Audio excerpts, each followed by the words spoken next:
Presented by माँ Bhagwati recording studio सुधाई।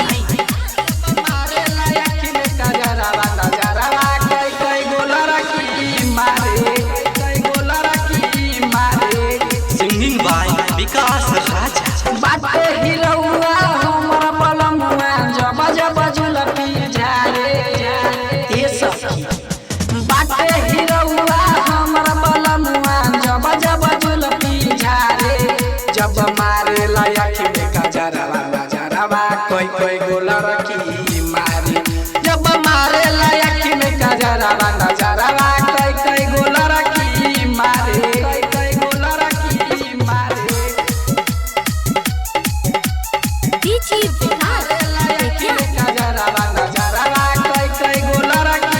माँ Bhagwati recording studio सुधाई।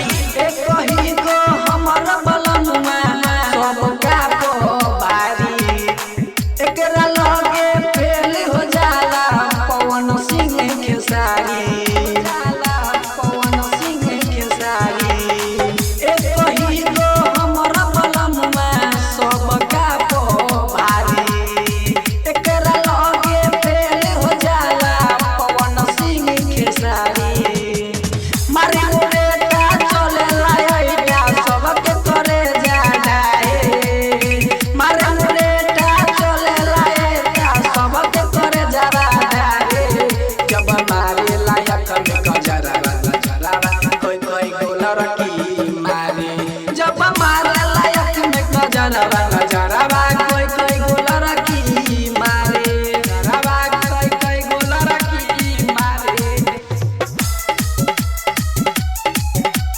DJ विकास गजरवा गजरवा कोई कोई गोला रखी मारे